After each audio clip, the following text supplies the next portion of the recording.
आप तैयार हैं प्रभु के वचन के लिए? Great, praise God. मैं दुनिया की एक सबसे फेमस शादी के बारे में आज आपसे बात करना चाहता हूँ। सबसे फेमस शादी है, मगर किसकी है मालूम नहीं। अजब है। मान लिया जाए आपके पास शादी का कार्ड आया है और कार्ड बड़ा ऐसे खोले तो म्यूजिक बजता है, ऐसे सूंघे तो खुशबू आती है। जबरदस्त शादी का कार्ड आया और साथ में काजू कतली मिठाई का डब्बा भी आया है, जबरदस्त है। और आपने शादी का कार्ड खोला, दूल्हा दुल्हन का ही नाम नहीं। हेलो, कोई मतलब का है क्या वो कार्ड? अरे कुछ तो बोलो, आप बोलते नहीं है? ऐसा कार्ड कोई मतलब का है? मगर मैं आपको एक शादी दिखाऊंगा, पढ़िए यूहन्ना दूसरा अध्याय, यूहन्ना दूसरा अध्याय पहले वचन से। तीसरे दिन गलील के काना में किसी का विवाह था, किसी का विवाह था। आप देख रहे क्या? नाम नहीं लिखा है, ना लड़के का नाम लिखा है ना लड़की का नाम लिखा है। वहाँ मरियम का नाम लिखा है, यीशु का नाम लिखा है, बाकी सारी कहानियां बारीक चिरीक लिखी है। चेलों के बारे में लिखा हुआ है, क्या खत्म हो गया वो लिखा हुआ है, दूल्हा दुल्हन का नाम नहीं लिखा है। मैं एक दिन रुक गया, मैंने पूछा पापा ये क्या माजरा है? जिनकी शादी इतनी वर्ल्ड फेमस है उन लोगों का ही नाम नहीं है, ये क्या चक्कर है? आप समझ रहे क्या? इसके पीछे क्या रहस्य है? तो परमेश्वर की आत्मा ने मुझसे कहा, सुन मोसेस, जो भी घटनाएं बाइबल में लिखी भी है वो घटनाएं यीशु के प्रकाशन के लिए लिखी है। आप समझ रहे हैं क्या? सो ये कहानी जब पवित्र आत्मा यूहन्ना के मन को उभार कर लिखा रहा था, क्या उस दिन काना गांव में एक ही शादी हो रही होगी? कुछ तो बोलो, क्या लगता है आपको? उस दिन काना गांव में एक ही शादी हो रही होगी क्या? है? कितनी शादियां हो रही होंगी, मगर ये एक ही शादी का क्यों जिक्र है? मालूम क्यों जिक्र है? क्योंकि उस शादी में यीशु है। अरे आप समझ रहे हैं क्या? इसका मतलब पवित्र आत्मा का ध्यान उस पर है जहां यीशु है। मैंने सुबह के चर्च में भी बताया कि पूरी बाइबल की स्टोरीज आप निकालो, ओल्ड टेस्टमेंट की हर एक कहानियां निकालो, हर एक डायलॉग्स निकालो, वे सब वहां लिखे हुए हैं। इसीलिए क्योंकि उसमें क्राइस्ट का रेवलेशन है, जीसस का प्रकाशन है। आप समझ रहे? 300 से ज्यादा भविष्यवाणियां यीशु मसीह के लिए 15,000 से ज्यादा सालों में लिखी गई और अलग अलग समयों में अलग अलग हालातों में लोगों ने बाइबल को लिखा। और जब लिखा सो परमेश्वर के आत्मा के अगुवाई में यीशु मसीह के आने तक वो 300 भविष्यवाणियां अलग अलग समयों में अलग अलग लोगों के द्वारा अपनी अपनी पुस्तक में लिखकर उन्होंने अलग अलग समय में रखा था। मगर परमेश्वर के आत्मा ने न जाने कैसे बहाव में वो सारी पत्रियों को इकट्ठा कर कलेक्शंस ऑफ बुक बना के ये बाइबल बनाया है। और वो सारी चीजें इकट्ठा करके बाइबल बनकर यीशु मसीह के दिनों वाला यीशु मसीह के पास आया, ताकि वो जब पढ़ेगा तो उसको पता चलेगा कि 300 भविष्यवाणियां जो उसके बारे में लिखी हुई है वो क्या क्या है। अरे आप समझ रहे हैं क्या? हाँ, इसलिए जब वो पढ़ता है ना तो उसको मालूम है ये उसके बारे में लिखा है। सिनागोग में इतना खोला पढ़ा, उसको मालूम है ये उसके बारे में लिखा है। कभी आपने सोचा जिसको हम अपने किताबों के शेल्फ में एक डाल के रखते हैं, संडे के संडे चर्च आने के समय निकालते हैं, धूल झाड़ के निकालते हैं, इतना मायना नहीं देते, पढ़ते नहीं है, जमाने भर की दूसरी चीजें करते हैं। हम बड़े आसानी से बोलते हैं, बड़ा बोर हो रहा है यार, कोई नहीं है बात करने के लिए, मैं अकेला हूँ, अकेली हूँ, कोई नहीं है बात करने। और वही आपके घर में ये बाइबल रखा हुआ है मगर आपका ध्यान बाइबल पे नहीं है, जबकि ये बाइबल आप तक आपको आइडिया नहीं कितनी तकलीफें झेल कर पहुंचा है। कितनों ने इसको फाड़ डालना चाहा, कितनों ने इसको जला डालना चाहा, कितनों ने इसको डेड सी में फेंक दिया कि कैसे तैसे बाइबल खत्म हो जाए, मगर परमेश्वर के आत्मा ने इसको खत्म नहीं होने दिया। आग से होकर, दरिया से होकर, फाड़ फूड़ के उन सारी अवस्थाओं से, क्रिस्त विरोधियों के हाथों से निकल कर बचा के आपका बाइबल आपके हाथ में पहुंचाया प्रभु ने। कुछ तो मतलब होगा। अरे आप किधर गए? इतनी भयंकर यात्रा पूरी करके ये बाइबल आप तक पहुंचा है, कुछ तो मतलब होगा। मालूम क्या मतलब है? जो यीशु मसीह तक पहुंचाया था 300 भविष्यवाणियां, ताकि वो पढ़े और उसे पूरा करने के लगन में लगे। अब बेटा सुन, मैंने तेरे तक पहुंचाया है। जेल में से लिखा रहा यार है, पौलुस को जेल खाने में डाल दिया और जेल खाने में डालकर उसको कहीं जाने नहीं दे रहा। लिख लिख लिख। अरे प्रभु, इतना सामर्थ्य काम करता है, मेरे द्वारा तीसरी मंजिल पर से एक आदमी गिरा, मुर्दा जिंदा कर दिया, मेरे लिए जेल खाना क्यों नहीं खोलता है? जो परमेश्वर योग्य है पतरस के लिए स्वर्गदूत भेजकर जेल खोल के निकालने में, 3 जंजीरों के 3 जेल की सलाखों के पीछे से स्वर्गदूतों को, क्या बोलते, पहरेदारों को नींद में डालकर स्वर्गदूत को भेजकर पतरस को 3 जेल के दरवाजे खोलकर बाहर निकालने वाला परमेश्वर पौलुस को क्यों नहीं निकालता? इसलिए नहीं निकालता क्योंकि पौलुस, तू दौड़ रहा है अपनी मिनिस्ट्री की एरिया में, मगर मैं चाह रहा हूं तेरी आत्मिक दौड़ तेरे मिनिस्ट्री के क्षेत्र इतना ना हो, तेरी आत्मिक दौड़ आगे आने वाली कलीसियाओं तक पहुंचने पाए। इसलिए सुन, जेल खाना तेरे दुनिया के नजर में तेरी सजा का जगह है, मगर मेरे लिए तेरे ऊपर प्रकाशन उंडेलने का जगह है। अरे आप समझ रहे हैं? पवित्र आत्मा आपकी मदद करे। हालेलुया। इसलिए आप देखो, और मूसा को बोला चल ऊपर आ। मूसा बेचारा कुछ पानी लेके गया, कुछ खाना साथ में लेकर गया, मालूम ही नहीं उसको 40 दिन बिताने का उसको वहां पर। पानी खत्म हो गया, खाना खत्म हो गया, मूसा आया नहीं। 35 दिन हो गए, मूसा आया नहीं। तो धीरे धीरे आसपास के लोगों में बात हो गई, भाई कुछ तो माजरा गड़बड़ दिखता है यार, मूसा गया अभी तक आया नहीं, 35 दिन हो रहे, महीना निकल गया, कुछ बराबर नहीं दिखता। क्या लगता यार? मेरे को लगता कोई जानवर खा गया उसको, कुछ तो माजरा है। धीरे से मूसा के घर में आ गए, तंबू में। उसकी पत्नी को बोलते, देख बुरा नहीं मानना, मगर लग रहा है मूसा जिंदा नहीं है यार, बचा नहीं लगता। रोना धोना हो गया। पूरे इजरायली लोगों ने विश्वास कर लिया कि मूसा मर गया है, इसलिए बछड़ा बना लिए। सच है कि नहीं? रोना धोना सब हो गया, सब हो गया। मैंने बोला पापा तेरा आदमी को छुट्टी तो दो, नीचे जाके बता के आए मैं जिंदा हूँ। हेलो, थोड़ा छुट्टी तो दो, नीचे जाके पानी भर के आए वापस, कुछ और डब्बा खाने के लिए लेके आए। प्रभु बोला कोई पानी नहीं, कोई खाना नहीं, तेरा सेटिंग बदल देता हूँ। 40 दिन ना प्यास लगेगी ना भूख लगेगी, तेरा सेटिंग बदल देता, क्योंकि तू बहुत इंपॉर्टेंट काम में लगा है। क्या है इंपॉर्टेंट काम? जो बोलूंगा लिखने का, जो बोलूंगा लिखने का। अरे क्या इतना पर आप जाने को, खाने की भी छुट्टी नहीं, पानी की भी छुट्टी नहीं, कोई छुट्टी नहीं, लिखो। क्यों? क्योंकि एक दिन मेरा बेटा पढ़ने वाला है। अरे आप समझ रहे क्या? इतने संघर्ष और तकलीफों में से ले जाकर लोगों को तैयार करके लिखवा कर डेड सी में डालने के लिए थोड़ी ना रखा है, मगर ये लिखवा कर जीसस मिशन चर्च के हर एक मेंबर्स के घरों में, हाथ में, जिंदगियों में पहुंचाने के लिए रखा है, ताकि जब आप पढ़े तो आप जान जाए आपके लिए क्या भविष्यवाणियां है। हालेलुया। बाजू वाले को बोलो, बाइबल में जो लिखा है वो इसलिए लिखा है क्योंकि यीशु वहां पर है। हालेलुया। आपको समझा? यहाँ तक जा सकते हैं हम आगे? ओके, पवित्र आत्मा हमारी मदद करे। जब पवित्र आत्मा यूहन्ना को लिखवा रहा था तो यूहन्ना को बोला हाँ चल लिख। तीसरे दिन गलील के काना में किसी का विवाह था। प्रभु किसका था? वो मत लिख, लिख आगे चल। किसका था? उसका था, वो मत लिख, क्योंकि आज ये शादी के हीरो हीरोइन, वो शादी के दुल्हा दुल्हन नहीं है, मगर आज ये शादी की कहानी का हीरो सिर्फ यीशु है। Hallelujah, hallelujah.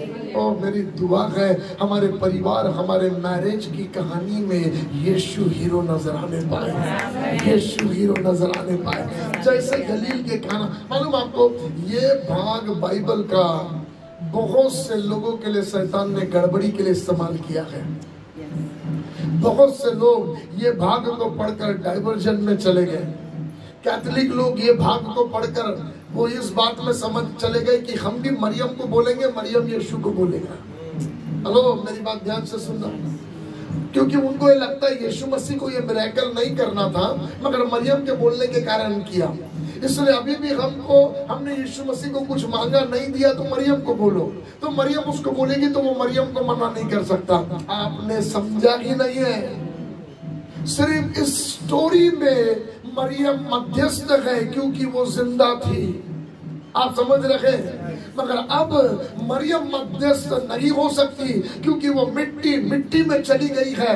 मगर अब मध्यस्थ केवल वो हो सकता है जो मरकर जी उठा है, उसका नाम यीशु है। और बाइबल कहीं नहीं कहती मरियम मध्यस्थ है, मगर बाइबल कहती यीशु मध्यस्थ है। मगर ये शास्त्र भाग बिना पवित्र आत्मा के पढ़कर लोग कंफ्यूजन में जाकर गलत चीजें करती हैं। उधर ही अपने अहमदाबादी कुछ लोग भी है जो उल्टा सीधा पढ़ते हैं। पास्टर, यीशु ने काना गांव की शादी में क्या किया? यीशु मसीह ने भी तो बनाया ना, तो हम भी लेते हैं। हाँ तो लेना भाई, मगर पूरा तो ले। उसने भी गिलास में, उसने भी मटकों में पानी डाला और दे दिया, तू भी पानी डाल, बन गया तो तेरा नसीब, नहीं तो पी ले पानी। आप समझ रहे? नहीं, वो नहीं, हम तो आधा पानी और आधा दूसरा कुछ मिलाते हैं। यीशु मसीह ने मिलाया क्या? इसने आधा पानी और दूसरा कुछ। अरे किधर है आप? ये शास्त्र बात बहुत लोगों को उल्टे सीधे रीति से समझ में आता क्योंकि वो खुद के फायदे के लिए ढूंढते हैं चीजें, मगर ये हमारे फायदे के लिए ढूंढने वाली चीज नहीं है। इसमें गहरा रेवलेशन छिपा हुआ है। हालेलुया। याद रखना, 30 साल से खुद के लिए लिखी हुई भविष्यवाणियों को पढ़कर अब यीशु जान गया मुझे क्या करना है, और अब 3.5 साल में जो उसने पढ़ा है उसको अंजाम देना है। और उस बात को अंजाम देने के लिए ये पहला कदम है। हेलो, पवित्र आत्मा आपकी मदद करे। ये पहला कदम है जो वो अंजाम देने जा रहा। आओ हम पढ़ेंगे। कम कोई पढ़िए जोर से। कोई नहीं पढ़ता। गलील के काना में किसी का ब्याह था। हाँ। और यीशु की माता भी वहाँ थी। हाँ। और यीशु और उसके चेले भी उस ब्याह में नेवते गए थे। हाँ। जब दाखरस घट गया। जब दाखरस, जोर से बोलो। हाँ, जब दाखरस घट गया तो यीशु की माता ने हाँ, उससे कहा हाँ, कि उनके पास दाखरस नहीं रहा। हाँ, बस हम सबको ये स्टोरी पता है, ध्यान से सुनना। जब दाखरस घट गया तो यीशु की माता ने आकर उनसे कहा कि उनके पास दाखरस नहीं रहा। यीशु ने उससे कहा, हे महिला, मुझे तुझसे क्या काम, अभी मेरा समय नहीं आया है। उसकी माता ने सेवकों से कहा, जो कुछ वो तुमसे कहे वही करना। ओके, आपको स्टोरी पता है ना? पढ़ने की जरूरत है? थोड़ा बात तो करो यार। हाँ, ओके, ध्यान से सुनना। अब मुझे बड़ा अच्छा लगता है, अनजाने में ये परिवार ने क्या किया मालूम? यीशु मसीह को इनवाइट कर दिया, जाने या अनजाने में। बिकॉज अब तक यीशु मसीह के मिरेकल्स नहीं मालूम, ये लोग जानते नहीं है, मगर इन्होंने अनजाने में यीशु मसीह को अपने मैरिज में बुला लिया और वही उनके लाइफ का सबसे बेस्ट पार्ट ठहरा। हालेलुया। जानकर या अनजाने में अपने जीवन में, अपने परिवार में यीशु के प्रेजेंस को पकड़ लो, यीशु की उपस्थिति को बुलाओ। हालेलुया। और बाइबल का वचन कहता है उन लोगों ने बुलाया, और अब मरियम मेरे ख्याल से थोड़ी क्लोज है जिनका भी विवाह है, और जब क्लोज है तो मुझे लगता वहां पर डिस्कशन चालू हो गया। अरे यार, दाखरस तो कम हो गया, घट गया क्या है? पहला वर्ड दाखरस घट गया, खत्म नहीं हुआ है, घट गया है। और दाखरस घट गया है, पूरा बचेगा नहीं। अभी तो पब्लिक बहुत बाकी है, अभी तो बहुत समय बाकी है। और जब मरियम ने ये चर्चा को देखा, मरियम उधर बड़बड़ाते नहीं बैठी, कैसा बैड मैनेजमेंट है तुम्हारा, जो इतने लोगों को बुलाते हो तो बराबर ध्यान तो रखना चाहिए कि कितना दाखरस होना चाहिए। अरे तुम लोग का कैसा तरीका है, बड़बड़ाते कुड़कुड़ाते नहीं बैठी। और उसने ये नहीं बोली, एक काम करो, मुझे पता है वो फलाने जगह में मार्केट में मिलता है अच्छा वाला, दौड़ाओ जल्दी से कुछ लड़कों को, चलो भागो, जल्दी लेके भागो, ये पूरा खत्म होने से पहले वो लोग लेकर आएंगे, दौड़ाओ। इधर उधर मरियम नहीं दौड़ी। मरियम ने एक सबसे बेस्ट पार्ट किया। जैसे उसने देखा इधर घटी हो रखी है, वो दौड़ी यीशु के पास। हेलो, आप सुन रहे क्या? पवित्र आत्मा आपकी मदद करे। मैं आपको पूछना चाहता हूँ आज की रात, क्या घट रहा है आपके जीवन में? क्या घट रहा है आपके जीवन में? कुछ लोग हैं जिनका पहला सा प्रेम घट रहा है। इफिसियों के चर्च को देखकर प्रकाशित वाक्य में प्रभु कहता है, चेत कर तू कहां से गिर गया, क्योंकि जो प्यार तू पहले करता था ना, अब वो प्यार तुझ में नहीं रहा। जिस दिन अपना जीवन दिए उस दिन एक दीवानगी, ओ प्रभु के लिए क्या करूंगा, प्रभु के लिए वो करूंगा, मगर जब समय बीतने लगा इफिसियों की मंडली का प्रेम घटने लगा। सातों कलीसियाओं से जब प्रकाशित वाक्य में बात करता है ना, तो 3 कलीसिया में ये घटने वाला प्रॉब्लम है। 3 चर्च में 7 में से एक तो इफिसियों का चर्च जिससे कहता तूने पहला सा प्रेम छोड़ दिया। दूसरा एक चर्च जहां वो कहता चेत कर तेरे पास थोड़े रह गए हैं। हेलो, याद है आपको? तेरे पास थोड़े रह गए हैं, संभाल ले, नहीं तो मैं तेरा दिया घटा दूंगा। जो थोड़े रह गए हैं, इसका मतलब पहले बहुत थे प्रभु के, मगर अब धीरे धीरे ठंडापन आ गया है। और तीसरा है, ना तो तू ठंडा है ना तो तू गर्म है, इन बिटवीन लाइफ में है। पहले जैसी बात नहीं रही, अब वो दीवानगी नहीं रही, अब तू ढल की ओर चला गया है। आज प्रभु ये पूछ रहा है, मेरे बच्चे तेरी क्या घटी है? अपने अंदर टटोल कर देखो, क्या आप उसी दीवानगी में प्रभु के संग चल रहे हैं? क्या घट रहा है? ये तो आपके पर्सनल आत्मिक जीवन के बारे में बात किया, मगर क्या आपके परिवार में हस्बैंड वाइफ का प्रेम घट रहा है? क्या माँ बाप और बच्चों के बीच का आदर घट रहा है? क्या पारिवारिक सुख घट रहा है? क्या परिवार की शांति घट रही है? क्या चर्च में मेंबर्स घट रहे हैं? क्या है घटिया जो हो रही है? एक समय हमारा बिजनेस बड़ा अच्छा था, मगर अब फाइनेंशियली हम घटी की ओर चले जा रहे हैं। क्या हो रहा है? जबकि बाइबल का वचन कहता है कि हम पीछे की ओर नहीं बढ़ रहे, मगर बाइबल के वचन के अनुसार हमारा ग्राफ महिमा से महिमा में जाने की ओर है। मगर मैं आपको पूछना चाहता, क्या आत्मिक जीवन में आप पीछे हट रहे हो, या आत्मिक जीवन में आप वही हो, या आप आत्मिक जीवन में महिमा से महिमा में जा रहे हो? हेलो, बाइबल के अनुसार हमको एक जगह रुकना भी फेलियर लाइफ है, क्योंकि एक जगह रुकने वाला सब आगे निकल जाएगा, क्योंकि किंगडम ऑफ गॉड रुका हुआ नहीं है। और अगर आप रुक गए तो किंगडम ऑफ गॉड नहीं रुकेगा, वो आगे बढ़ता जाएगा, और तब आपको पता चलेगा अब आप पीछे हो गए हैं। इसलिए आप अपने जीवन के प्रति देखिए, आप पीछे की ओर जा रहे हैं, आप वही स्टैग्नेंट हैं, या आप महिमा से महिमा में जा रहे हैं? यदि आप महिमा से महिमा में जा रहे हैं तब तो सही चल रहा है, मगर यदि महिमा से महिमा में नहीं जा रहे तो आप घट रहे हैं महिमा की बातों में। आप समझ रहे हैं? पवित्रता से पवित्रता में जाने के लिए प्रभु ने बुलाया। इसका मतलब बाइबल का वचन जो कहता है kingdom of God is advancing, परमेश्वर का राज्य लगातार आगे की ओर बढ़ता चला जा रहा है। ऐसे समय आपकी जिंदगी के साथ क्या हो रहा? आपने अपना जीवन यीशु मसीह को दिया था। सिस्टर, आंख खोल के सुनना वचन, आंख बंद करके नहीं सुनना, है ना? सुनो मेरी बात ध्यान से, बिकॉज मैं चाहता हूं इस बात को आप ध्यान से सुने और समझे। वेयर आई एम, टटोलो, कहा है आप? या तो आसान है शादी में विवाह में उनको ये बोल देना दाखरस खत्म हो गया यार, लोगों ने बहुत पी लिया, खत्म हो गया, या तो उस घटती में कुछ करना।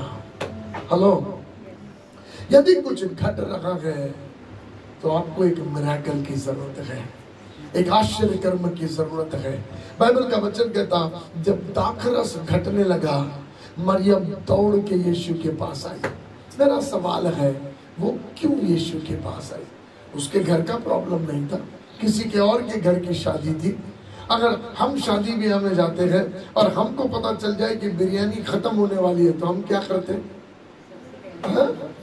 सबसे पहले दौड़ के आते, बोल बेटा जल्दी ले ले, मेरे को पता चल गया डेगची में ज्यादा बाकी नहीं रहा, अंडा खत्म होने, जल्दी ले ले पर बेटा, नहीं तो बाद में खाना नहीं मिलेगा।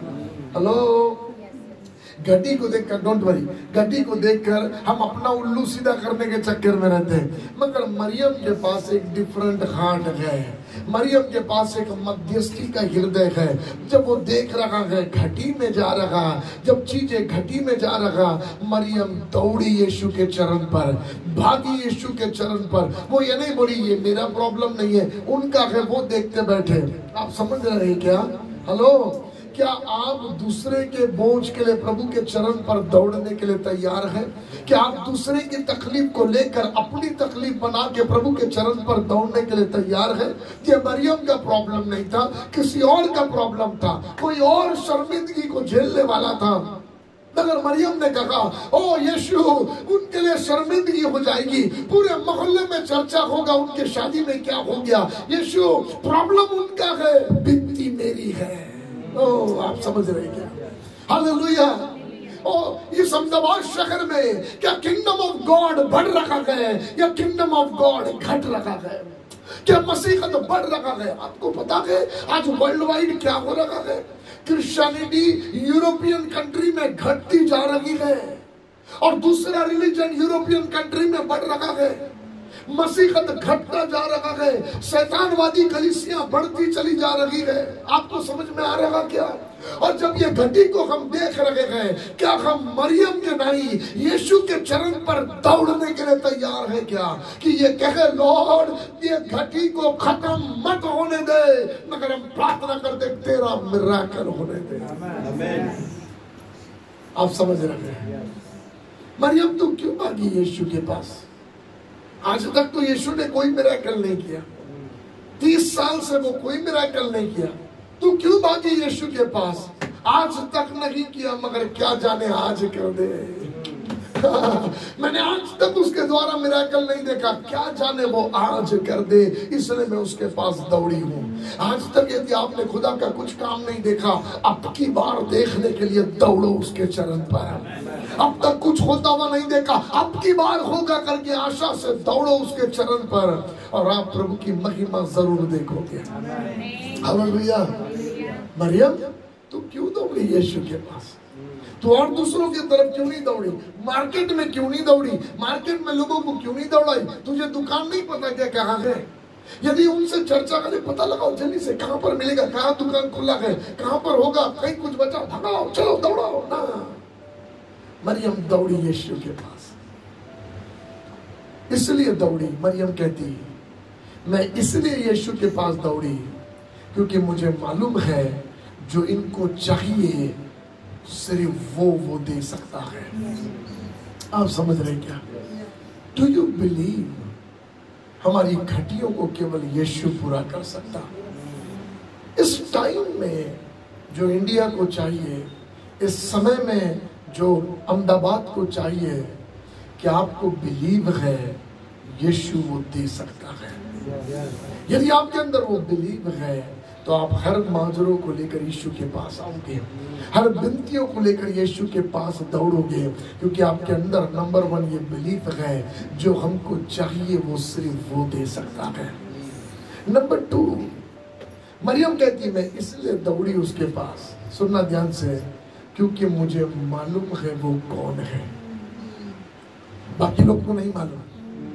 स्वर्गदूत मेरे पास आया था, मुझे मालूम है बाकी सब स्त्री और पुरुष के रिश्ते से पैदा हुए, मगर ये अकेला है, ये परमेश्वर का बेटा है जो मेरे गर्भ में आया। मुझे मालूम है वो कौन है। Why do you run to Jesus? आप यीशु की तरफ क्यों दौड़ते हो? आपको मालूम होना चाहिए वो कौन है। फाउंडेशन, बेस, आप समझ रहे क्या? तब कोई भी चैलेंजेस आ जाए, मगर यदि आपको ये मालूम है जिसके पास आप दौड़ रहे वो कौन है, हर चैलेंजेस पर आप जीत को हासिल करोगे। हालेलुया। अरे आप समझ रहे क्या? मैं आपको पूछना चाहता हूँ, जिससे आप विनती करते क्या आप उसको जानते हैं और कैसा जानते हैं?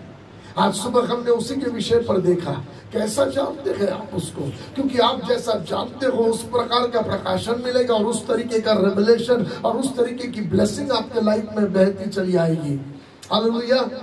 आप समझ रहे हैं? हेलो। वो दौड़ी क्योंकि क्योंकि वो जानती थी वो कौन है। नंबर 3, वो इसलिए उसके पास गई क्योंकि उसका और उसका रिश्ता है। आप समझ रहे क्या? वो रिश्ता है मेरा उसके साथ में है। हमें रिश्ता एक बोल्डनेस देता है प्रभु के पास आकर कोई भी विनती करने में, कुछ भी मैटर उसके हाथ में देने के लिए एक रिश्ता है। बाकी लोग, वो शादी वाले लोग, बाकी लोग दौड़ के यीशु के पास नहीं आए, मगर मरियम इसलिए आई क्योंकि उसका उससे रिश्ता है और वो उसे जानती है। उसे मालूम है ये कौन हस्ती मेरे घर में रहती है, ये क्या कर सकता है, वो उसको मालूम है। हालेलुया। आप समझ पा रहे हैं ना? ध्यान से सुनना, चित्र ध्यान से सुनना। कम कुणाल आना इधर। ना मरियम जो है दौड़ के यीशु मसीह के पास आई और आकर बोलती है, जीसस दाखरस खत्म हो गया है, कुछ कर, दाखरस खत्म हो गया। नो, यीशु मसीह बोल सकता दाखरस खत्म हो गया तो दाख तो 2 लाख के मेरे 12 चेले कुचल के रस बनाएंगे। अरे आप समझ रहे क्या? मैटर लेकर आ गए मगर मैटर का आइटम ही नहीं लेके आई है। अरे आप समझ रहे क्या? दाखरस कहां से बनता? जोर से बोलो। बिना दाग के आ गई। अरे दाग तो लेकर आ तो मेरे चेलों को सबको भिड़ा दूंगा रस बनाने में। ये फिजिकल मिरेकल नहीं है, ये सुपर नेचुरल मिरेकल है। आप समझ रहे हैं क्या? जब नेचुरल इम्पॉसिबिलिटी नजर आए तो हिम्मत मत हार देना। जो बातें नेचुरल में ना हो तो दुनिया हार जाती है, मगर प्रभु के बेटे बेटियां नहीं हारते, क्योंकि उनके लिए जब नेचुरल खत्म हो जाता तो सुपर नेचुरल बिगिन होता है। हालेलुया। आप समझ पा रहे हैं? इसलिए जब नेचुरली डॉक्टर बोल दे ये नहीं बचने वाला तो आप डरना मत, क्योंकि जगह नेचुरल की हदें खत्म हो गई वहां सुपर नेचुरल बिगिन हो गया। पवित्र आत्मा आपकी मदद करे। जिस काटोल के फैमिली के लिए मैं आपको बता रहा था, वहां की आंचल नाम की बेटी को व्हाइट पीलिया हो गया और डॉक्टर को पता ही नहीं चला। व्हाइट ये जॉइंटिस हो गया, उसको तो पता ही नहीं चला, और पता नहीं चलने के कारण फेफड़े खराब हो गए। जब सूझने लगा, बहुत जाके चेक किए, डॉक्टर ने बोला नहीं बचेगी, उसका लीवर पूरा खत्म हो गया, नहीं बचेगी, पानी भर गया, प्रेग्नेंट लड़की के समान पेट हो गया।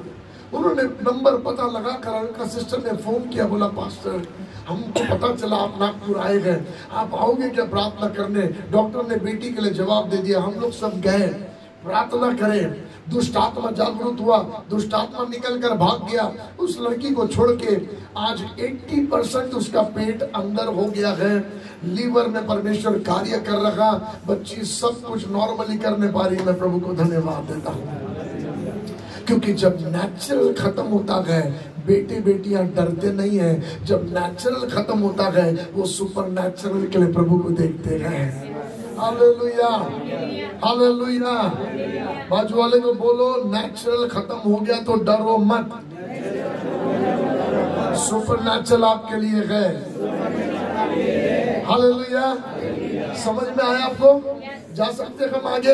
ओके, ध्यान से सुनना। सो मरियम दौड़ के आई और दौड़ के आके कहती है दाखरस खत्म हो गया। यीशु मसीह ने जवाब क्या दिया?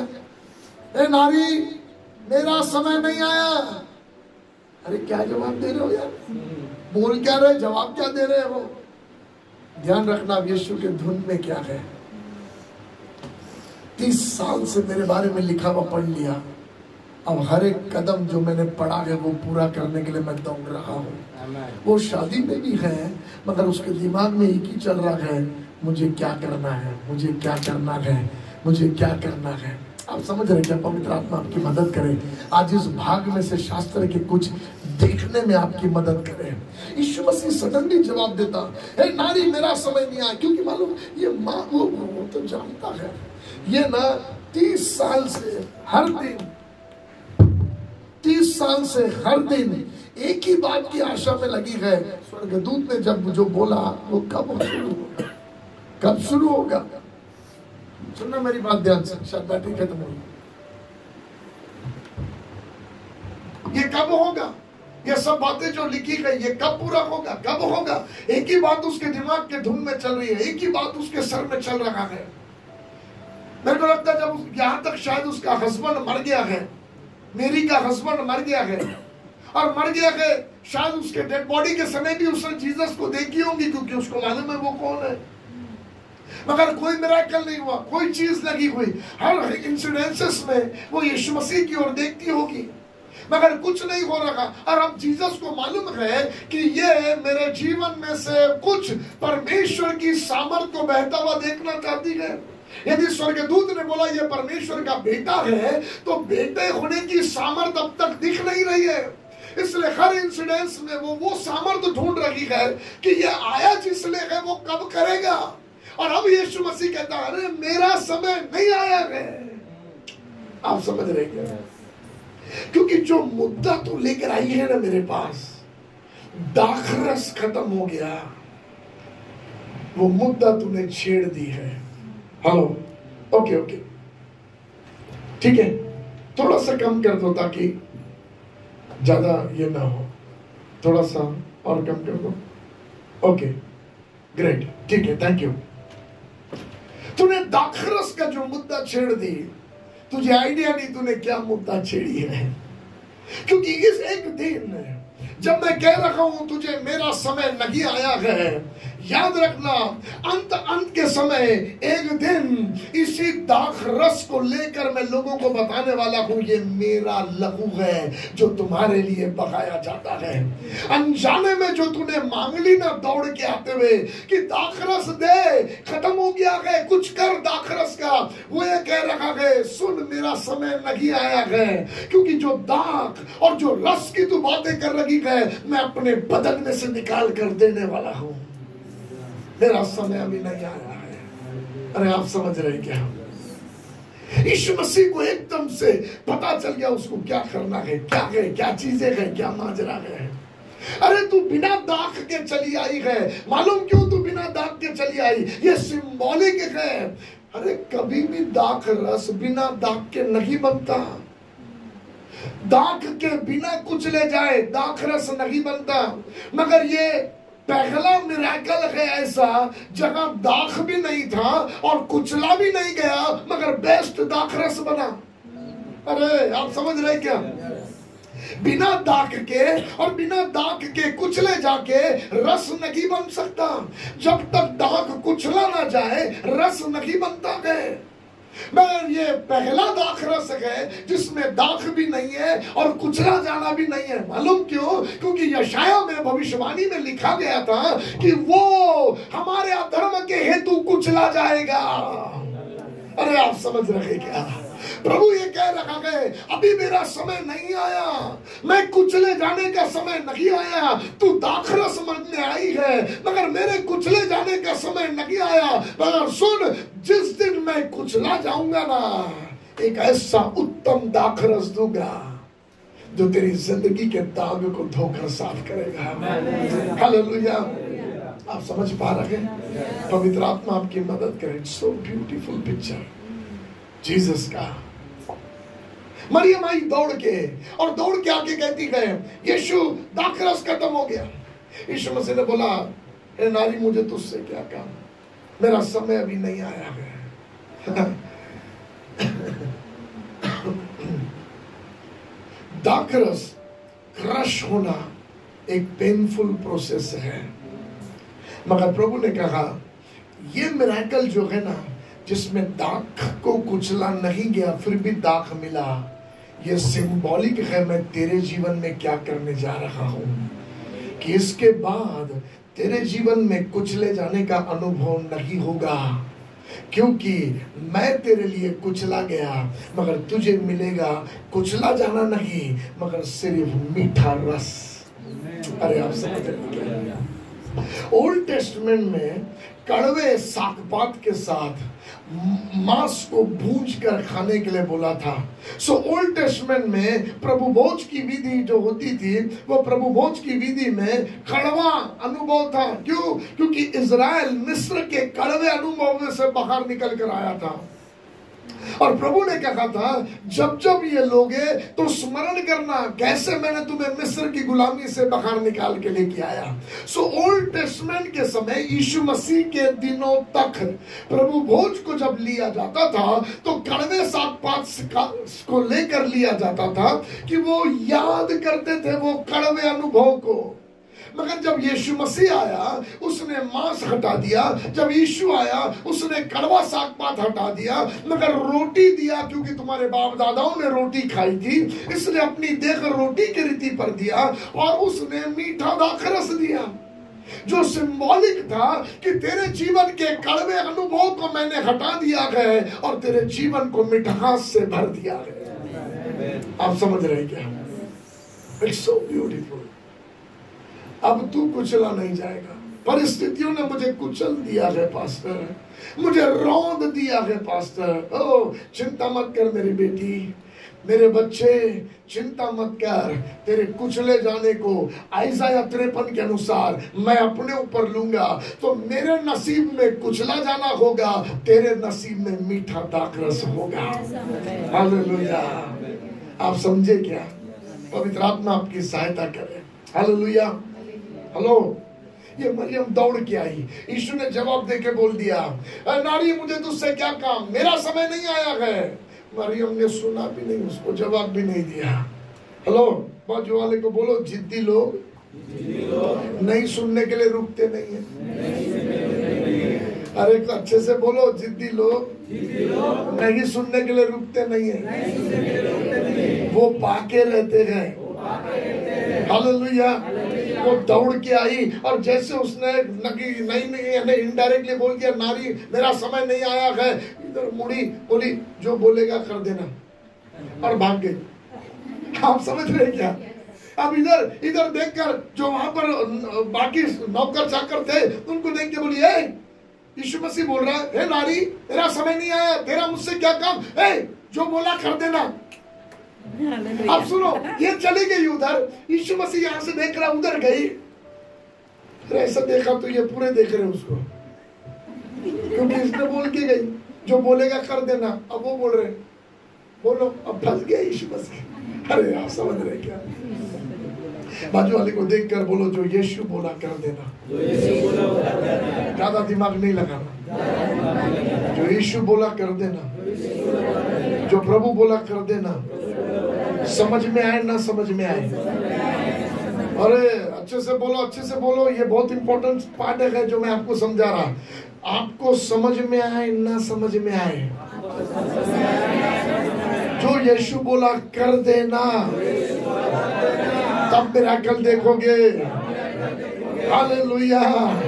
जब ऐसे लोग प्रभु को मिल जाते ना, जो आज्ञा मानने के लिए तैयार है, अपना ज्यादा दिमाग नहीं लगाना है, तूने बोला ना कर दूंगा, जो आज्ञा मानने के लिए तैयार है, वो लोग मिरेकल के दरवाजे को खोल देते हैं, वो लोग आश्चर्य कर्म के दरवाजे को खोल देते हैं। हालेलुया। तर्क वितर्क लगाते बैठोगे ना, ऐसा हो सकता क्या, ये लॉजिकली अंगूर नहीं है, दाख नहीं है, रस कैसे बनेगा, इसकी मम्मी बोल के चली गई, अब यीशु बोल रहा है जाओ एक काम करो, जो शुद्धिकरण के लिए वहां पर 6 मटके पत्थरों के रखे गए, जाके पानी से भर दो। ओ जीसस, मम्मी ने पानी नहीं बोली, दाखरस बोली, बड़बड़ नहीं किए। पानी निकालो, जाओ जाके जो गवर्नर आया ना उसको पिलाओ। अरे पानी पिलाने नहीं बोली मम्मी ने, पानी खत्म हो गया नहीं बोली, दाखरस खत्म हो गया, पानी भरवा के पिलवा रहे हो, जूते खिलवाओगे क्या हमको? अरे आप समझ रहे क्या? मगर वो लोगों ने कोई तर्क वितर्क सवाल जवाब नहीं किया, एक ही बात पकड़ लिया, जो बोला है वो करेंगे, जो बोला है वो करेंगे। क्या होगा आगे मुझे नहीं मालूम, जो बोला है करेंगे। और जब वो जो बोला है करेंगे में कूद गए, मिरेकल हो गया। और मुझे बड़ा अजब लगता है, परमेश्वर ना ऐसे लोगों को बोलता है जिनको करना बड़ा मुश्किल पड़ता है। जहां से कौवे मटन और रोटी उठा उठा के ला रहे थे, उनके घर में जब मटन पक रहा था, वहां वालों को नहीं बोला, सारपत नगर की विधवा को बोला, जिसके कुप्पी में थोड़ा सा आटा और थोड़ा तेल रह गया था, उसको बोला खाना मत, ये मेरा दास आएगा उसको देना। हेलो, अरे प्रभु हम ही मर रहे हैं और तू और एक ऐड कर रहा है। हमको ही नहीं मालूम ये खा के कभी शाम के समय क्या खाएंगे, कल क्या खाएंगे, और तू एक और को हमारे घर पे भेज रहा। हम ही मिले क्या पूरे गांव में? और कोई नहीं मिला क्या पूरे गांव में? सारपत नगर की विधवा अपना दिमाग लगाते नहीं बैठी, बड़बड़ करते नहीं बैठी, मगर सारपत नगर की विधवा ने बोला जो तूने बोला है मैं करूंगी। और जो उसका लास्ट था वो न्यू बिगिनिंग में टर्न हो गया। अरे आप समझ रहे क्या? बाजू वाले को बोलो जो वो बोले करना, जो बोले वो करना। हालेलुया। हाँ, पवित्र आत्मा मदद करे। बहुत लोग नहीं करते, बहुत जिद्दी रहते हैं। पतरस आजा, अरे कैसे आजा? थोड़ा लहरों को तो रोको। आजा बोलने से क्या है? लहरों को तो रोको, जरा आंधी को तो टोको। पिछले बार नहीं बोले थे कि हमने आपको नींद से जगाए थे तो आपने आंधी तूफान को डांटा था, अभी भी तो डांटो। हाँ, पतरस ने कुछ और बातें नहीं बोला, आजा ले आ गया। हालेलुया। और जब जो बोला वो किया, चमत्कार देखा। हालेलुया। अरे आप समझ रहे क्या? पास्टर दशमांश बोलते रहते आप, हर महीना अपने तनख्वाह में से दशमांश लाके डालो, मगर ना वो करना गए, वो घर की जरूरतें है, वहां पर हमको पैसा देना गए, इतना कर्जा हमारे ऊपर है। हम रीजन बनाते, हमारे हाथ में तनख्वाह आने के पहले खर्चे का लिस्ट बन जाता और पता चलता आने वाला 10 रुपया है, खर्चा 100 रुपया है। अरे बाप रे। और 10 में से भी दशमांश देना गए तो फिर तो और ही खत्म हो जाएगा। हेलो, बाजू वाले को बोलो जो उसने बोला है कर दे, क्योंकि जब तू करेगा तो मिरेकल देखेगा। आकाश के झरोखे खुलेंगे, बंद दरवाजे ओपन होंगे। अरे आप समझ रहे क्या? पवित्र आत्मा मदद करे। लोगों को ये बातें हजम नहीं होती। आगे पास्टर अपने टॉपिक पे, आगे दशमांश पे बात करने के। सुनो, दशमांश पास्टर का टॉपिक नहीं है। यदि आप बुद्धिमान हो तो आप समझोगे। कुछ दीवाने लोगों ने, परमेश्वर ने नहीं बोला था, एक दीवाने ने शुरू किया था इसको। अब्राहम को परमेश्वर ने दशमांश नहीं मांगा था। फिर से बुलाऊंगा तो आ जाना। अब्राहम को परमेश्वर ने नहीं मांगा था। आप सुन रहे क्या? अब्राहम ने बोला अपने कमाई का 10वां दूंगा। और ये बात परमेश्वर विशेष मूसा को बोल रहा, लिख। मलकीसदेक को इसने दिया ना। मेरी बात बड़े ध्यान से सुनना। अब्राहम ने अपने लूट का 10वां दिया, मलकीसदेक ने बदले में क्या दिया? याद है आपको? दाखरस और रोटी दिया। हेलो, पवित्र आत्मा मदद करे आपकी समझने में। सो नाउ जीसस को मालूम है, जब वो पढ़ रहा था, ये मलकीसदेक और कोई नहीं, मेरा पिक्चर है और मुझे दाखरस लोगों को देना है।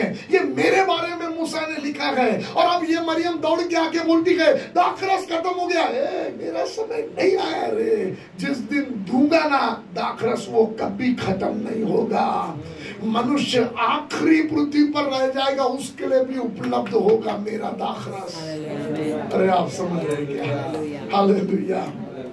पवित्र आत्मा आपकी मदद करे। It's so amazing chapter. Christ अपना रेवलेशन रिवील कर रहा है और लोगों का दिमाग दाखरस में लगा है। जब बाइबल पढ़ो तो दूसरों पर ध्यान मत ले जाओ, ना दाखरस पे ले जाओ, ना दूल्हा दुल्हन पर ले जाओ, जीसस पर लेकर जाओ, क्योंकि ये स्टोरी का हीरो जीसस है। हालेलुया। आप समझ रहे हैं? ओ पवित्र आत्मा आपकी मदद करे। हालेलुया। वो दौड़ के आई, बोली जो बोले कर देना। ओके, ये भी मुंह देख लिए, जो बोलेगा करेंगे, मुंह नहीं चलाएंगे। इसलिए कभी कभी आपको पता नहीं चलेगा, प्रभु ऐसा बोलेगा जिसका आपको कुछ वो समझ में नहीं आएगा। 10 कोढ़ी यीशु मसीह के पास आए थे। उनको लगा यीशु बोलेगा शुद्ध हो जा। यीशु मसीह ने कुछ भी नहीं बोला, बोला मुड़ के जाओ और याजक को दिखाओ, जाओ। अरे प्रभु, चंगाई का कुछ तो बोल, याजक को दिखाओ। डायरेक्ट जाएंगे, पत्थर मार देंगे हमको, है? नगर में जा नहीं सकते हम ऐसे। यीशु मसीह ने ना प्रार्थना किया, ना उनके कोढ़ के जगह पर हाथ लगाया, ना छुआ, ना कुछ किया, ना ये भी नहीं बोला शुद्ध हो जाओ, कुछ नहीं, जाओ जाओ। आप कुछ और मुद्दा लेके आओगे और प्रभु आपको कुछ और करने के लिए बोल देगा। और जब करने के लिए बोलेगा तो आप तर्क निकालने जाओगे तो कुछ नहीं समझ में आएगा, क्योंकि ये नेचुरली समझ में आने की चीज नहीं है, ये सुपर नेचुरल है। और सुपर नेचुरल सिर्फ आज्ञा मानने से मिरेकल को रिलीज करता है। आप समझ पा रहे हैं? और जैसे मुड़ के गए, उन्होंने बड़बड़ाया नहीं, कुछ बोला नहीं, कुछ तर्क बितर हो, अच्छा चलो दिखा देते, चले। और बाइबल का वचन कहता है एक दौड़ के आया, बोला चंगा हो गया। बोले बाकी के 9 वो भी सब चंगे हो गए, वो अपना निकल गए, मैं तुझे धन्यवाद देने आया। हेलो, नामान कोड़ी दिमाग में बना के आ रहा, नेचुरल थिंकिंग, अलीशा आएगा बाहर, मेरे कोड़ के जगह पर हाथ रखेगा, अपने यहोवा परमेश्वर को नाम लेके बुलाएगा। अलीशा ने गेहजी को भेजा, उठ के भी नहीं आया। गेहजी को बोला जा उसको बोल यरदन नदी में 7 बार डुबकी लगा, दिमाग ही खराब हो गया उसका। वो सुपर नेचुरल को नेचुरल से लेना चाह रहा था और इस कारण वो रुख रखा था, मगर प्रभु का धन्यवाद उसके साथ कोई था जिसने उसको संभाल लिया। और जब उसने जाकर किया जो उसने बोला, मिरेकल हो गया। बाजू वाले को बोलो जो वो बोलता है वो कर दो। आप समझ रहे क्या? सच्ची समझ रहा? तो सवाल है इन दिनों में प्रभु आपको क्या बोल रहा है? कुछ सुन भी रहे हो प्रभु का कि संडे के संडे आप धर्म के रिवाज पूरा करने के लिए आते हो।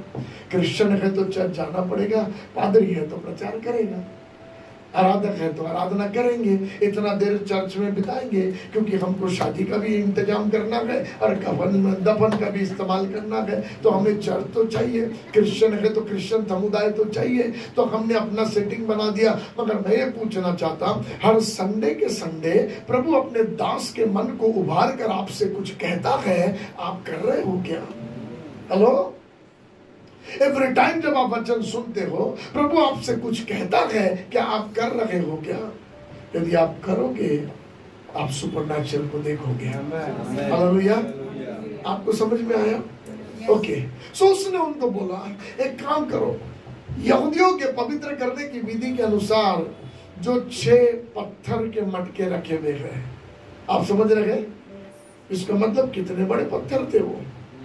यदि आप ये जानो तो वो पहले पत्थर नहीं थे, वो किसी चट्टान में से निकाले हुए बड़े बड़े रॉक्स थे।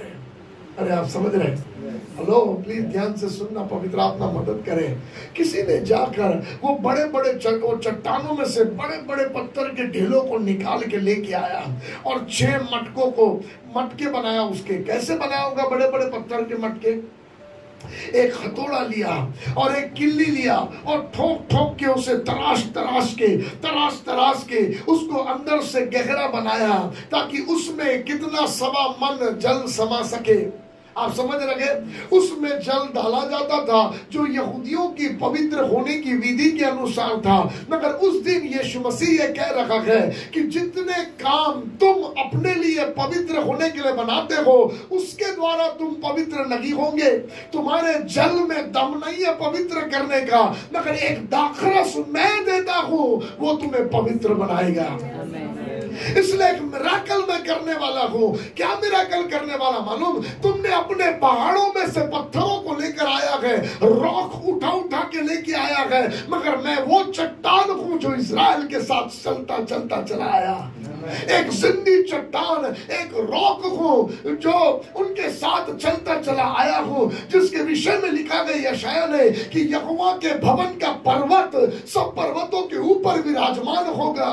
मैं वो जीवित चट्टान हूं जिसे क्यों कहता मेरा समय नहीं आया? इसलिए नहीं आया क्योंकि अब तक इस चट्टान पर एक हथौड़ा और एक खीली लेकर तराशा जाना शुरू नहीं हुआ है। वो आप समझ रहे हैं? मरियम तू नहीं समझ रही है, मैं एक अलग दाखरस देने पर हूं और वो दाखरस मेरे बदन में से निकलेगा। जब एक हथौड़ा और एक खीला मेरे बदन पर चलेगा, तब उत्तम जाति का दाख निकल कर आएगा। वो आप समझ रहे हैं? It was symbolic. यीशु क्या करने जा रहा है? पवित्र आत्मा मदद करे आपकी। मैं आपसे विनती करना चाहता हूं, जब आप बाइबल पढ़ते हो, रिवाज की रीति पर ना पढ़ो, उसके साथ समय बिताओ। और जब पढ़ते हो, जो पवित्र आत्मा बात करे, बोलो मैं इसे करने के लिए तैयार हूं। जो होगा मैं करने के लिए तैयार हूं। नागपुर में हमारे चर्च में उपाध्याय करके एक परिवार आया करता था। ध्यान से सुनना, उपाध्याय परिवार पति पत्नी, एक बेटी और बेटा, बड़ी बेटी सुनीता, छोटा बेटा नरेश, आंटी और मिस्टर उपाध्याय भयंकर गरीबी में, इतना सा ऐसा छोटा कमरा था, इतना सा, पब्लिक टॉयलेट के बाजू में, उस कमरे में वो रहते थे। उस कमरे में उधर किनारी पर एक मिट्टी का चूल्हा बना हुआ था, एक डेगची हुआ करता था और एक प्लेट था उनके पास में, एक लुगड़ा था, वो जो पहनते ना लुगड़ा मराठी लोग, एक लुगड़ा आंटी के पास में था। रात के समय में वो पब्लिक टॉयलेट में जाती थी, मध्य रात्रि वो लुगड़े को निकाल के धोती थी, वहां टंगाती थी थोड़ा देर सूखने तक, तब तक वही बैठी रहती थी क्योंकि दूसरा कपड़ा पहनने के लिए नहीं था। वो कपड़ा पे वो निकाल के आके सोती थी। दोनों छाती में कैंसर के गठान थे। सुनीता जो थी उसके छाती में छेद था, इसलिए वो लेट के सो नहीं सकती थी, नहीं तो बहुत खांसती थी, तो ऐसे दीवार पे सर टिका कर ऐसे सोती थी। लड़का नरेश पागल था, वो पत्थर मारता था, लड़के दूसरे उसको चिढ़ाने के लिए पत्थर मारते थे। और ऐसे समय बाप को सट्टा खेलने की गंदी आदत थी और गरीबी भी दरिद्रता में घर बसा था। चने मुरमुरे खाकर जीते थे। जब कभी कुछ पैसा आए तो दाल चावल ले ले, तो पहले चावल डेगची में बनाते थे, उसको प्लेट में निकालते थे, फिर उसी में दाल बनाते थे। माँ और बेटी डेगची में खाती थी, बाप और बेटा प्लेट में खाता था। इतनी भयंकर गरीबी के दिन थे। ध्यान से सुनना, पूरी लंबी कहानी नहीं बताऊंगा, मगर उस दिन मेरे पापा को किसी ने उनके यहाँ लेकर गया, और जब मेरे पापा उनके घर पर गए, पहला दिन उनको बताया जो कुछ कमाते उसका 10वां भाग लाकर प्रभु के भवन में डाल देना, प्रभु आपके दिन बदल देगा। बोला पास्टर 10वां भाग दूंगा तो एक बच्चे का खाना देना पड़ेगा, क्योंकि इतना पैसा ही नहीं आता, मगर आपने बोला हम कर देंगे। आप सुन रहे क्या? उस सैटरडे सुबह सुबह नींद के झकोले में सुनीता लेट गई और खांसी शुरू हो गया। जब भी खांसी होता था हॉस्पिटल लेके भागना पड़ता था। उस दिन उसके पापा ने कहा आज हॉस्पिटल नहीं ले जाऊंगा। चर्च चालू होने तक सुबह रगा देखा, 3री मंजिल पर हमारा चर्च होता था। अपनी बेटी को रिक्शे से लेकर आया, गोद में उठाकर उस बेटी को, चर्च सर्विस चालू हो गया था, आराधना चल रही थी, वो खांस रही थी, बीच में लेकर आया और पूरे चर्च के सामने बोला जिएगी तो प्रभु के लिए दे दूंगा, मरेंगी तो गाड़ दूंगा। उस दिन पूरे चर्च ने मिलकर प्रार्थना किया। उसी समय प्रभु की सामर्थ सुनीता पर उतर कर आई। सुनीता उस दिन पहली बार वहां से उतर कर घर तक पैदल चल के गई। अरे आप समझ रहे हैं क्या? नेक्स्ट संडे मिस्टर उपाध्याय जब आया, 35 रुपया कमाई का 10वां भाग डाला। 35 रुपया, इसका मतलब पूरे हफ्ते में कितना पैसा आया? 350 रुपये पूरे हफ्ते में आया। नेक्स्ट टाइम 5 रुपया, 7 रुपया, 9.5 रुपया, बढ़ता गया बढ़ता गया बढ़ता गया। प्रभु के अनुग्रह से इनको, इनके पास में वो बजाने के लिए बिगुल था, तो मैयत के बैंड में जुड़ गए अंकल, और मैयत के बैंड में बजाते थे। वो मस्ताना रघुपति राधव राजा राम बजाते हुए चले, घूमते हुए बजाते बजाते बजाते बजाते, और धीरे धीरे इधर उनका इनकम बढ़ने लगा, इनकम बढ़ने लगा। मैं बोला गजब यार, तुम्हारे लिए प्रभु ज्यादा लोग को मार रहा क्या? बोले तो एक दिन आके बोलते पास्टर, दिन भर मेरे पापा को बोलते पास्टर दिन भर वही बजाता रहता, मुझे नहीं अच्छा लगता। पास्टर मेरी इच्छा है हम ना एक ठेला खरीदेंगे जिसमें लड़कियों के गहनों के सामान ठेले में बेचेंगे। तो ठेला खरीद के गहने का सामान लेकर आए, एक ठेले से दूसरा ठेला बना। प्रभु उनके बिजनेस को बढ़ाने लगा। मेरे पापा के पास आकर कहते पास्टर आप मीटिंग जाते हो, रात में रात 10-20 हजार का जरूरत पड़े तो मांग लेना पास्टर। वो दिन क्रिसमस, पहली बार मिस्टर उपाध्याय सूट पहन कर आया, वो नई साड़ियां पहन कर आए। लड़की के हाथ को प्रभु ने हील कर दिया, उसका मैरिज हो गया। माँ के छाती के गठान परमेश्वर ने चंगा कर दिया, कैंसर के हील हो गई। मिसेस उपाध्याय, नरेश जो पागल था चंगा हो गया, रिजर्व बैंक में काम करने लग गया, उसका शादी हो गया, 2 सुंदर बच्चे, प्रभु ने उसको ब्लेस किया। प्रभु उनके दिन को बदलने लगा। आज 70 लाख की प्रॉपर्टी नागपुर में है उनकी। अरे आप समझ रहे हैं क्या? पवित्र आत्मा आपकी मदद करे समझने में। कहां से शुरू हुआ? जो प्रभु ने बोल दिया कर देंगे। हेलो, बाजू वाले को बोलो, जो प्रभु बोले यदि करेगा तो आशीष और सुपरनैचुरल को देखेगा। Hallelujah, hallelujah. पानी निकालो, जाके प्रधान को दे दो। और प्रधान लिया, पीता, बोलता अरे सब लोग तो उत्तम वाला पहले देते और जब लोग चढ़ जाते गए तब ऐसा ही देते, तूने अच्छा वाला आखिर तक रखा है। हेलो, बेस्ट वाइन बनने के लिए कई साल लगते हैं, आपको मालूम? जितनी पुरानी होती है दाखरस उतनी उत्तम क्वालिटी की होती है। मगर ये एक ऐसा दाखरस है जिसको, जो काम को कई साल लगना था, एक क्षण में हो गया। मैं यीशु मसीह के नाम से कहता, जिन बातों के लिए आप कई साल से रुके हो, एक सुपरनैचुरल मिरेकल में वो काम क्षण भर में आपको मिलने पाए। कई सालों तक आपको दुआ करने की जरूरत ना पड़े।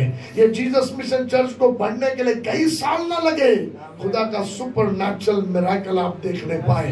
Speed growth, speed development. प्रभु आपके परिवार के फाइनेंसेस को स्पीडली बढ़ाए, सुपरनैचुरल स्पीड उस पर आए। जब एलिया पर यहोवा का आत्मा उतरा, वो घोड़े और रथों से आगे दौड़ गया, क्योंकि ये सुपरनैचुरल तेजी है।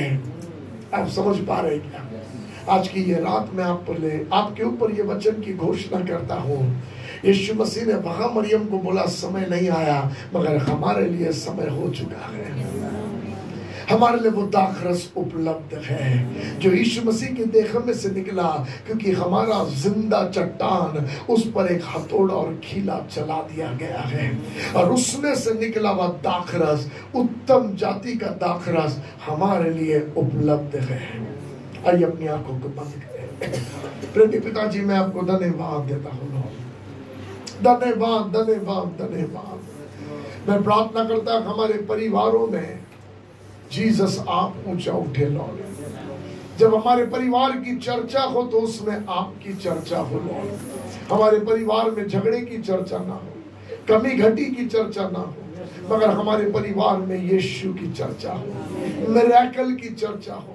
ओ पिताजी, मैं आपसे प्रार्थना करता, पीढ़ी दर पीढ़ी जब हमारे परिवारों की बातें की जाएगी, जब जीसस मिशन चर्च की बातें की जाएगी, तो इसमें होने वाली घटनाएं और चमत्कारों की बातें की जाएगी, मिरेकल्स की बातें की जाएगी, सुपरनैचुरल की बातें की जाएगी।